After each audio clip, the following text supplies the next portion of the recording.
কোনটা করা যায়? নবী ইব্রাহিম বলছেন সালামুন আলাইক, আব্বাজান আপনাকে সালাম জানাচ্ছি।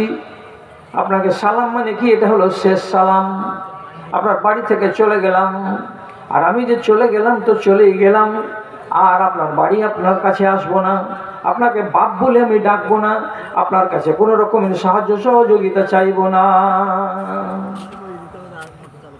তাহলে নবী ইব্রাহিম ইনিও আবার ঘোষণা দিয়ে দিচ্ছেন যে আমি আপনাকে ছেড়ে দিলাম, ওয়ামা তাদউনাহু, এবং যেগুলোকে আপনি পুজছেন সেগুলোকেও আমি ছেড়ে দিলাম। আপনিও গেলেন আর আপনার খোদারাও গেল, এগুলোকে আমি ছেড়ে দিলাম, এগুলোর সাথে আমার কোনো লেনা দেনা নেই। আপনি বাপ থাকলেন না তো কি আমার? আপনার মতো একটা লোক আমার বাপ না হতে গেলেও আমার চলবে। কেন? যে আপনাকে আমি বাপ যদি ধরি তো আমার ঈমান থাকবে না, আর আমি যদি আমার ঈমানকে টিকাতে যাই তো আপনি আমার বাপ থাকবেন না। বাদ যান, আপনাকে আমি বাপ বলে আর স্বীকৃতি দিতে রাজি নয়, আমি বেরিয়েই গেলাম। তবে সেদিন বলেই গেছিলেন যে একদিন আপনার দরকার পড়বে এই ছেলের, সেদিন আপনি আমার কাছে আসবেন, তারপরে দেখা যাবে আপনার সাথে আমার হিসাব কিতাব কি হয়। এদিককার ইতিহাস আপনাকে আমি বলতে গেলাম না, আমি শুধু এইটুকু কথা বললাম যে দরকার যদি লেগে যায় যে আমাকে আমার বাপ ত্যাগ করতে হবে, তাহলে আমি বাপকে ত্যাগ করে দেব, আমার ঈমানকে বাঁচাতে হবে। ঈমানের দাবি যদি কুরবানি হয়, সে দাবি পুরাতে যেন তৈরি থাকে আমি, ওগো দয়াময়। ঈমানের দাবি সে তো বসে থাকা নয়, ঈমানের দাবি হলো কিছু বিনিময়। সেই বিনিময় যদি কলেজার ঘাম হয়, সেই বিনিময় যদি কলেজার ঘাম হয়, সে ঘাম ঝরাতে যেন তৈরি থাকি আমি, ওগো দয়াময় আমার, ওগো দয়াময় আমার। তাহলে গোড়াতে যেটা কথা বলেছিলাম, কিছু কিছু বাপ, কিছু কিছু আওলাদ, কিছু কিছু স্ত্রী, এগুলো হচ্ছে আমাদের ঈমানের দুশমন। সবগুলোই তো নয়, সবাইকে তো বলা হয়নি, কিছু কিছুকে বলা হয়েছে। এই কিছু কিছুগুলোকে আপনি যাঞ্চ করবেন আপনার ঈমানি শক্তি দিয়ে নিজের বাড়ি গিয়ে।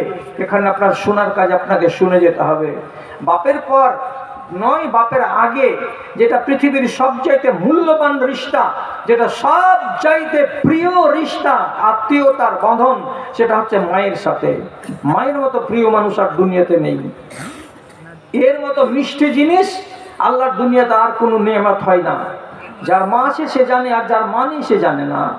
মরা গাছে ফুল ফোটে মাগো তুই হাসলে, দুনিয়া বিরান লাগে মাগো তুই কাঁদলে, মানা যায় এ সংসারে কিছু নাই তার, মাগো তুই খোদা তালার সেরা উপহার, মাগো তোর দুয়া ছাড়া চাই না কিছু আর। মা বিশাল বড় নেয়ামত। আপনার যদি ঈমানের রাস্তাতে মা বাটা হয়ে দাঁড়ায়, কি করবেন? যাকে একবার মা বলতে গেলে দুনিয়ার ব্যথা মুছে যায়, যেই মেয়েটার কাছে, যে বুড়ো হাড্ডিটার কাছে আপনি সারাদিন ক্লান্ত হয়ে বাড়ি ফিরে ওর ঘরের কাছে বসে যদি দেখবেন লাড়ু সাড়ু হয়ে বসে থাকে একটা বৃদ্ধা মা, মেয়ে ছেলে, ওর কাছে বসে যদি খালি একবার বলেন মা খেয়েছিলা দুপুরবেলায় কিছু, মা যদি খালি আপনার দিকে চোখ তুলে একবার তাকাই তো আপনার প্রাণ জুড়িয়ে যাবে, মন জুড়িয়ে যাবে যে এটা আমার মা। এই বুড়ো হাড্ডিটাই আমাকে কিছু দেয় না, কিন্তু ওর অস্তিত্বটা, ওর দেহটাই, ওর হাড় হাড্ডিগুলোই আমার কাছে এত প্রিয় জিনিস, যাকে দেখতে গেলে আমার মন জুড়াই, আমার প্রাণ জুড়াই। আপনি যদি দরকার পড়ে মাকে টিকাবেন ঈমানকে হারিয়ে দিয়ে, না আপনি ঈমানকে টিকাবেন মাকে হারিয়ে দিয়ে, এমন যদি পজিশন তৈরি হয়ে যায় তো কি করতে হবে?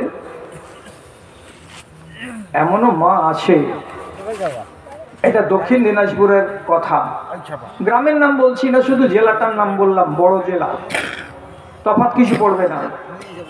ছেলে বলছে আমি পণ নিয়ে বিয়ে করব না, আর মা বলছে আমি তোকে লেখাপড়া শিখিয়ে মানুষ করেছি, তোর বাবা বেঁচে নাই, আমি যেটা কথা বলবো সেটাই কথা তোকে মানতে হবে, ওই 6 লক্ষ টাকা নিয়ে তোকে বিয়ে করতে হবে।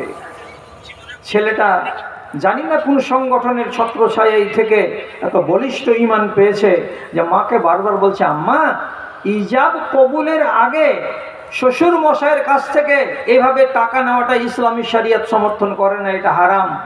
আমার ইজাব কবুল হয়ে যাওয়ার পর আমার শ্বশুর মশাই যদি তার একটা ফ্ল্যাটগুলোকে আমাকে লিখে দেয়, ওটা হবে হাদিয়া, ওটা হবে দান, তখন নেওয়া জায়েজ আছে। কিন্তু এখন বিয়ের আগে আমি এতটা টাকা তাদের কাছ থেকে নিব, এটা কোন অধিকারে? এটা কি হকটা কি আমার?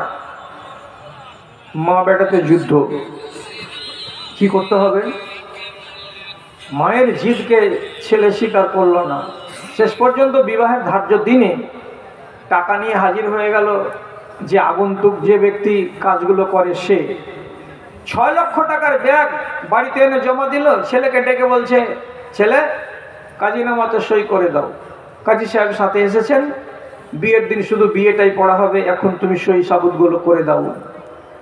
ছেলে মাকে পরিষ্কার ভাষাতে বলছে, আম্মা এই বাড়ি আপনার, আমার নামে নেই। এই কাজ করতে যদি যাই তাহলে আমার কাছে আমার ঈমান থাকবে না। আমি টাকার কাছে ঈমানকে বিক্রি করব না। এতে তুমি রাজি থাকো অথবা নারাজ থাকো, আমি বিয়েতে যাব না, আমি এই বিয়ে করব না। এবার তুমি বলো তোমার ফয়সালা, তুমি আমাকে তোমার বাড়িতে রাখবে না তুমি আমাকে তোমার বাড়িতে রাখবে না। মা বলল, তুই যদি আমার কথা না শুনবি তাহলে তোকে আমার বাড়িতে থাকতে হবে না, তোর মতো ছেলের আমার দরকার নেই। ইব্রাহিম নবী যেমন কথা বলেছিলেন সালামুন আলাইকুম বলে, তেমনি ছেলেটা তখনই তার মায়ের সামনে থেকে হাসতে হাসতে বেরিয়ে গেল, আম্মা আমি আপনাকে সালাম জানিয়ে চলে গেলাম। আপনি যখন আমার মতো ছেলেকে রাখবেন না, আমি আপনার চোখের আড়ালে চলে যাচ্ছি। ভোডা কোম্পানিতে গিয়ে একটা ছোট্ট চাকরি পেল প্রথমে দিল্লিতে, মাত্র 40-45 হাজার টাকায়। আবার সেই ছেলেটা উন্নতি করতে করতে টেকনিক্যাল লাইনে লেখাপড়া করেছিল। মাত্র 6টা মাস গত হলো না, তাকে ব্যাঙ্গালোর শহরে ওই কোম্পানি একটা 3 তলার ফ্ল্যাট দিল, আর তার বেতন এক ধাক্কাতে উঠে গেল 2,90,000 টাকা। বেড়াতে আসলে 1-1.5 বছরের মাথায় তো গ্রামে এসেছে, মায়ের কাছে যায় না। মা বলছে, শুনলাম যে আমার রবিউল এসেছে বাড়িতে, গ্রামে, ওকে একবার ডাকো না। তো সে এ কথাটাই বললো যে, আম্মা আপনি আমাকে বের করে দিয়েছিলেন 6 লক্ষ টাকার জন্য, তো আমি সেদিন দিন বিক্রি করিনি, আপনাকে আমি বিক্রি করেছি। কি যে আমার ঈমানকে আমি ঠিকালাম, আমি আমার মাকে বিক্রি করে দিলাম, মা তুমি বাদ আজ থেকে। তা আমি তো তোমাকে বিক্রি করে দিয়েছি, তো এটা তো ঈমান বাঁচাবার তাগিদ। তুমি যদি বেদিন মাও হও তবুও তো ইসলাম বলছে বেদিন মায়ের সঙ্গে সৎ ব্যবহার করতে হবে। অতএব তুমি যখন ডাকছো তখন তোমার সামনে সাক্ষাৎ করতে আসছি। এলো, সামনে এসে দাঁড়ালো, তো চোখের পানিগুলোকে টপ টপ টপ টপ করে মা ঝরিয়ে গাল বেয়ে পড়ছে জমিনে। মা বলছে, বাজান তোকে চিনতে পারিনি, তোর ভেতরে রব্বুল আলামিন এত ঈমানের জজবা দিয়েছেন এই কথাটা আমি অনুভব করতে পারিনি। আমি ভাবছিলাম তোকে পায়ে দাঁড় করাবার জন্য শ্বশুরের সহযোগিতা লাগবে বলে 6 লাখ টাকা নিতে, কিন্তু তোর আল্লাহ রব্বুল আলামিন রিজিকের দরজা তোর এত প্রশস্ত করে রেখেছেন, আমি কি জানি তোর ঈমানের দাম দিয়েছে তোর রব। আর তুই এখন 2,90,000 টাকা কামাই করিস, তুই তো ধন্য ছেলে। বাপ আমার যদি বড় ভুল হয়ে থাকে তো আমাকে ক্ষমা করে দিস। ছেলে দৌড়ে গিয়ে মাকে জড়িয়ে ধরে নিয়ে বলছে, আম্মা তোমার কি ভুল হয়? তুমি তো মা, তোমার বুঝতে ভুল হয়েছিল। এই ভুলটা যখন তোমার ভেঙে গেছে তখন আমি তোমার ছেলে, তুমি আমার মা। আমি গোড়াতে যদি থাকি তাহলে দেখবোটা কি, যে মাকে ত্যাগ করে দিতে তৈয়ার হয়ে গেল কে? একটা 18 বছর 20 বছরের যুবক ছেলে, যে এর কথা মানি তো আমার ঈমান টিকবে না। অথচ আল্লাহ রাব্বুল আলামিন ঈমানের দৌলত আমাকে দিয়েছেন, এটা আমাকে হিফাজত করা দরকার। সাদ বিন আবি ওয়াক্কাস রাদিয়াল্লাহু তাআলা আনহু ঈমান কবুল করলেন। নবীজির কাছে এসে খবর চলে গেল মায়ের কানে। মা ছিল 1000টা দেবতাকে মাননেওয়ালি এক আবেদা মেয়ে ছেলে। বুতকে মানে, পাথরের মূর্তিকে মানে, মাটির দেবতাকে মানে এমন এক মহিলা। সন্ধ্যাবেলায় বাড়ি আসলেন সাদ বিন আবি ওয়াক্কাস। মা তার দিকে চোখ তুলে তাকালেন না। সাদ বলছেন, আম্মা খানা টানা খেয়েছেন কি? মা কথা বলে না। কাছে গেলেন, যাবার পরে বলছেন, কোনো অসুবিধা আছে মা? আপনি কথা বলছেন না কেন? কোনো অসুবিধা আছে আপনার? শরীর খারাপ আছে? না, কোনো কথা বলেন না। বাড়ির অন্যরা খবর দিয়ে বলছে, উনি কসম খেয়ে নিয়েছেন তুমি যতক্ষণ পর্যন্ত নবী মুহাম্মাদের কাছ থেকে পাওয়া দিনকে ত্যাগ করে মায়ের দিনের উপরে অবিচল না হবে ততক্ষণ পর্যন্ত তোমার মা খানা খাবে না এবং তোমার সাথে কথাও বলবে না, এটা তার সিদ্ধান্ত। এবার দেখেন তো, ঈমানের রাস্তা থেকে খাড়া আছে মা, যিনি জন্মদাত্রী। কি করা যায়, রাতটা কেটে গেল। সকালবেলায় মায়ের সামন দিয়ে হেঁটে চলে গেলেন টান টান টান টান করে হাঁটতে হাঁটতে নবীজির দরবারে। সারাদিন বয়ান শুনলেন, কোরআন হাদিসের শিক্ষা নিলেন, নেওয়ার পরে সন্ধ্যাবেলায় আসলেন। আসার পরে মাকে দেখছেন তো বিছানায় পড়ে। আম্মা কিছু খেয়েছেন? মা কথা বলে না। বাড়ির লোককে ডেকে বলছে, একটু পানি এনো তো, আমি আমার মাকে পানি পান করাবো। গ্লাসে পানি দিয়ে এসে, মা আমি তোমাকে দিচ্ছি, তোমার ছেলে, আমি সাদ, একটু পানি পান করো মা। ছেলের হাত থেকে মা পানি নিচ্ছে না। কেন নিচ্ছ না পানি? কেন খাচ্ছ না? কেন কথা বলছো না? মা শুধু ইঙ্গিত করে বলছে এর সাথে কথা বলো, এই বলবে যা কিছু বলার। বাড়ির অন্য সদস্য কথা বলছে, কি বলে, তুমি যতক্ষণ পর্যন্ত মুহাম্মদ সাল্লাল্লাহু আলাইহি সাল্লামের সাথে বিদ্রোহ না করবে, তার দিনকে তুমি জলাঞ্জলি না দিয়ে মায়ের দিনে ফিরে না আসবে, ততক্ষণ পর্যন্ত মা কথা বলবে না। তৃতীয় দিনে পড়ল। সকালবেলায় এলেন, এসে সারাদিন থাকার পর সাদ বিন আবি ওয়াক্কাসের কাছে খবর এলো, তোমার মায়ের হালাত ভালো নেই। 70 বছর বয়সের একটা মেয়ে ছেলে, সে কি আর 3 দিন অনাহারে থাকতে পারে? আর 3 দিন পানি পান না করে থাকতে পারে? যখন অবস্থা শোচনীয় হয়ে গেল, তখন লোকেরা খুব তাড়াহুড়ো করে ধটপট করে ডেকে নিয়ে আসলো কাকে? সাদ বিন আবি ওয়াক্কাসকে। কি হয়েছে? মায়ের অবস্থা ভালো নেই, মা হয়তো মরে যাবেন। দৌড়ে এলেন। ঠিক চোখ শুকিয়ে গেছে, মুখ শুকিয়ে গেছে, গলা দিয়ে আওয়াজ বের হয় না।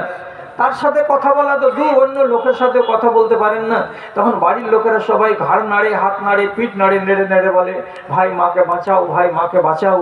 তুমি এই কথাটা ঘোষণা করো যে আম্মা, আমি নবী মুহাম্মদের সাথে বিদ্রোহ করে চলে এসেছি, সে ধর্মকে আমি প্রত্যাখ্যান করেছি, আমি তোমার ধর্মের উপরে অটল, আমি তোমার ছেলে সাদ, তুমি আমার কথা শুনো।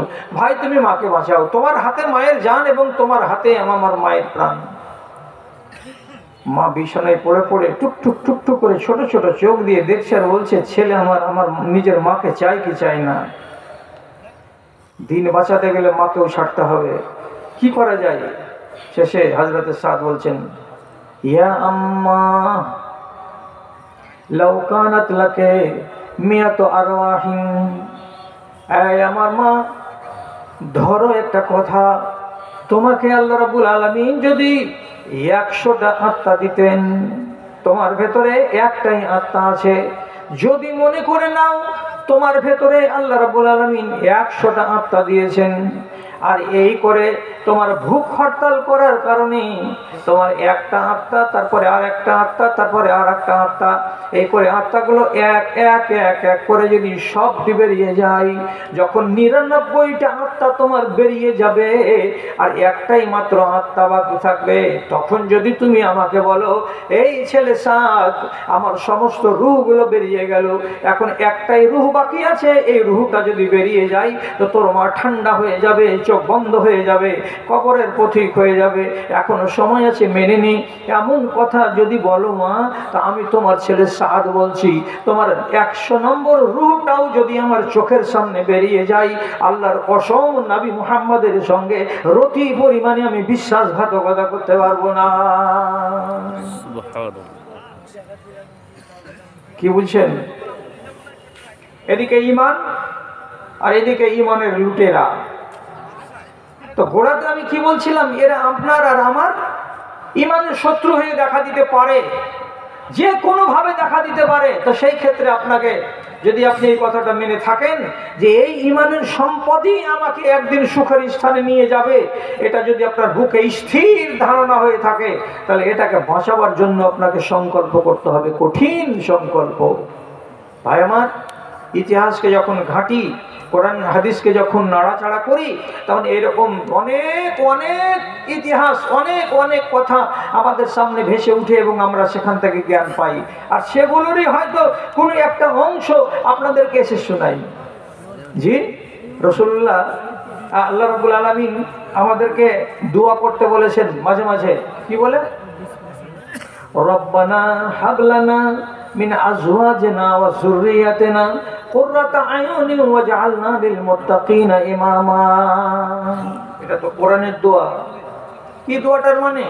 হে আল্লাহ, তুমি আমাকে দান করো, এমন একটা স্ত্রী এবং এমন আমাকে ছেলে পেলে দাও, যে ছেলে পেলেগুলো এবং যে স্ত্রীগুলো আমাদের ইমানের লুটেরা যেন না হয়, এরা যেন আমার ইমানকে লুটে না নেই, এরা যেন আমার সহযোগী হয়।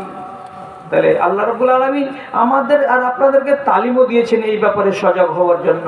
একটা কথা আর বলে দিই আপনাকে, রাসূলুল্লাহর একটা মেয়ের নাম জাইনাব। জাইনাব তার বিয়ে হয়েছিল সাহু বেটা আবুল আসের সাথে। মক্কার 13 বছরের জিন্দেগি নবীজির বেটি হযরতে জাইনাব রাদিয়াল্লাহু তাআলা আনহা মুসলমান হয়ে গত করছেন, আর 13 বছরের জিন্দেগি তার স্বামী আবুল আস বেদিন হয়ে গত করছেন। খেয়াল করবেন কথার দিকে, একটা স্বামী হচ্ছে বেদিন আর একটা স্ত্রী হচ্ছে দিনদার। এভাবেই তাদের সংসার চলছে। কেন এটা চলছে? তখন নতুন নতুন ইসলাম, তখন এই বিধানগুলো আসেনি যে দুজনই মুসলমান হবে তবে জায়েজ, আর যদি একজন মুসলমান হয় আর একজন যদি বেদিন হয় তাহলে এই রিশতাটা থাকবে না। এগুলো বিধান তখন পর্যন্ত নাজিল হয়নি, যার কারণে স্বামী আবুল আস বেদিন এবং স্ত্রী হযরত জাইনাব তিনি হচ্ছেন ইমানদার, অথচ তাদের সুখের সংসার গত হচ্ছে। বিয়ে শাদীর 13 বছর গত হওয়ার পর রাসূলুল্লাহ তার মক্কার জীবনকে ত্যাগ করে হিজরত করে চলে এলেন মদিনায়। এটা তো জানা কথা আপনাদের। যখন মদিনা চলে এলেন, বেটিকে রেখে দিয়ে এলেন, বেটিকে সাথে করে আনলেন না, বেটি ছিলেন নিজের স্বামীর বাড়িতে।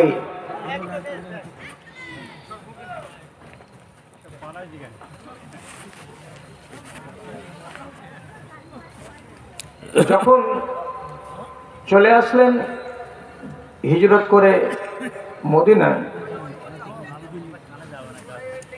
দ্বিতীয় হিজরিতে একটা যুদ্ধ হলো, তার নাম বদরের যুদ্ধ। যুদ্ধের ময়দানে 313 জন মুসলমান, উল্টো দিকে আছেন 1000 জন লোক মুশরিক। মুশরিকদের লাইনের ভেতরে দেখা যাচ্ছে জামাইবাবু আবুল আস এত বড় তরবারি নিয়ে খাড়ো। রাসূলুল্লাহ জামাইয়ের দিকে দেখছেন আর বলছেন, আহারে, তোমার কাছে আমার মেয়ে আছে, তুমি আমার জামাই, আমি তোমার শ্বশুর, তুমি আমাকে সুযোগ পেলে 2 টুকরো করবে, তা আমি যে শ্বশুর তোমাকে যে পেলে আমি 2 টুকরো করব না, তার কি মানে আছে? মুখামুখি শ্বশুর এবং জামাই। তকদিরটা দেখেন কেমন হলো, যে মুসলমানেরা 313 জন হলেও তারা জয়ী হলো, আর ওরা 1000 জন লোক তারা পরাজিত হলো। 70 জন লোক বন্দী হয়ে গেল। সে বন্দীগুলোকে নবীজি মদিনা মসজিদের আশেপাশে এর ওর বাড়িতে একটা করে দিয়ে দিলেন। কিছু কিছু বন্দীকে মদিনা মসজিদের আশেপাশে বেঁধে রাখলেন। খবর গেল মক্কায়, তোমরা নিজের নিজের বন্দীকে